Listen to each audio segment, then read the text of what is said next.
Piercing blood! What?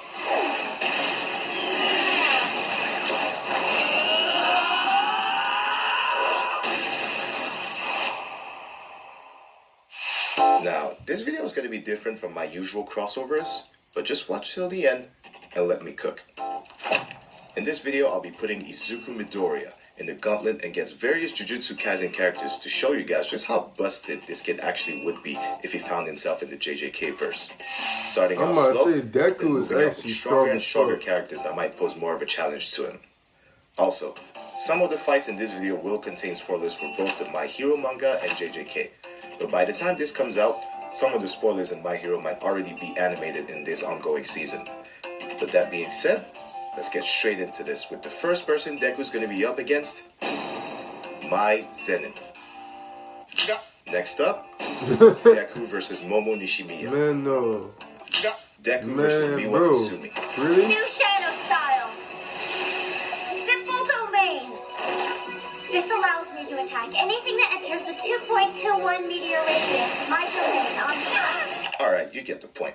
None of the girls of Kyoto Jujutsu High are even going to be able to touch Deku. Obviously, I'm using the manga version of Deku at his absolute strongest, but I'd say the same thing if they were up against like Season 2 Deku. But let's move on now. Deku versus Kamo Noritoshi. It's pretty much the same thing here, but I do think he's got one attack that could catch Deku off guard, and I think you guys know it too. Piercing blood!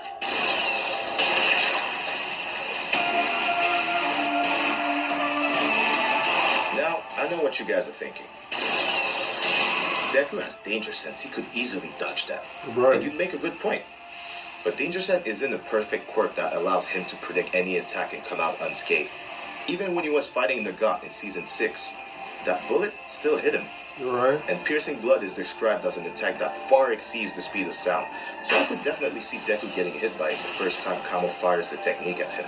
Okay. That said, that doesn't mean he stands a chance at winning.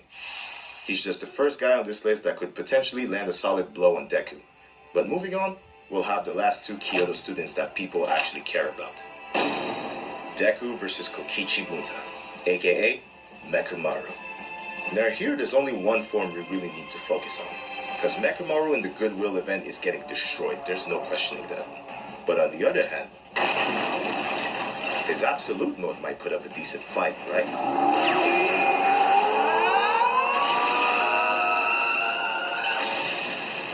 Then again, maybe not. That easy, bro? We all saw Deku destroy that giant robot in Season 1 when he couldn't even control One for All, so there's no reason he couldn't do the same here.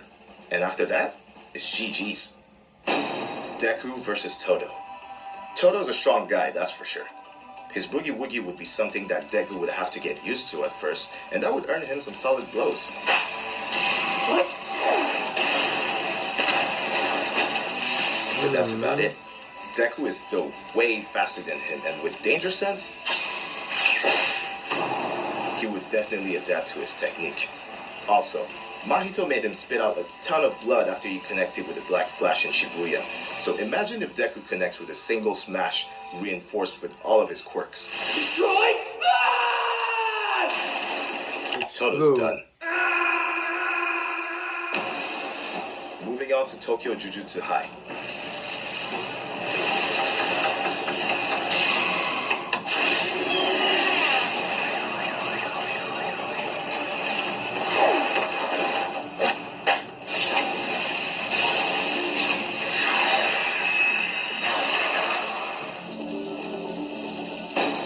Deku versus Yuji. The main characters finally clash. Yuji's a lot more durable than pretty much everyone I put in this video. He's been punched through buildings by Sukuna. He had his gut and his face slashed countless times. So I can see him taking a couple of smashes from Deku and getting back on his feet. But the battle wouldn't go that much differently than it did for everyone else.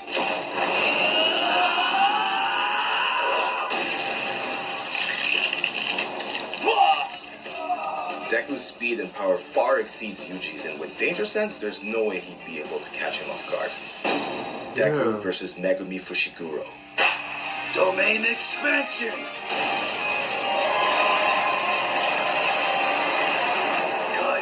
Kaisen Shadow By the off chance he actually could pull off a domain, it'd be the only way Megumi would have a chance at hurting Deku.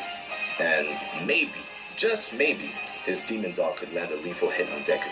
But again, with Deku's speed and power, The second user's quirk. Gear shift! that's incredibly unlikely. What about And we all know how well Megumi performs against extremely fast opponents. Of course, there's one more thing that could give him the edge. Sacred treasure. Yeah.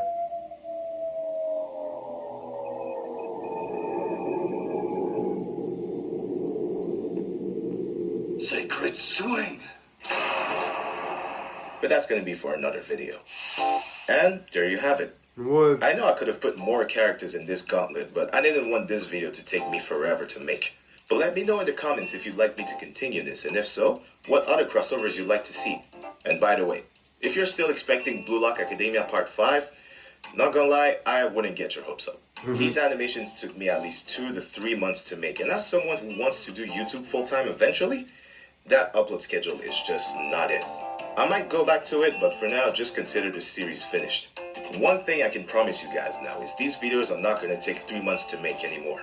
This one here took me about a month, and I'm trying to get the time down even lower, which is why you see me use the comics/Spider-Verse inspired style.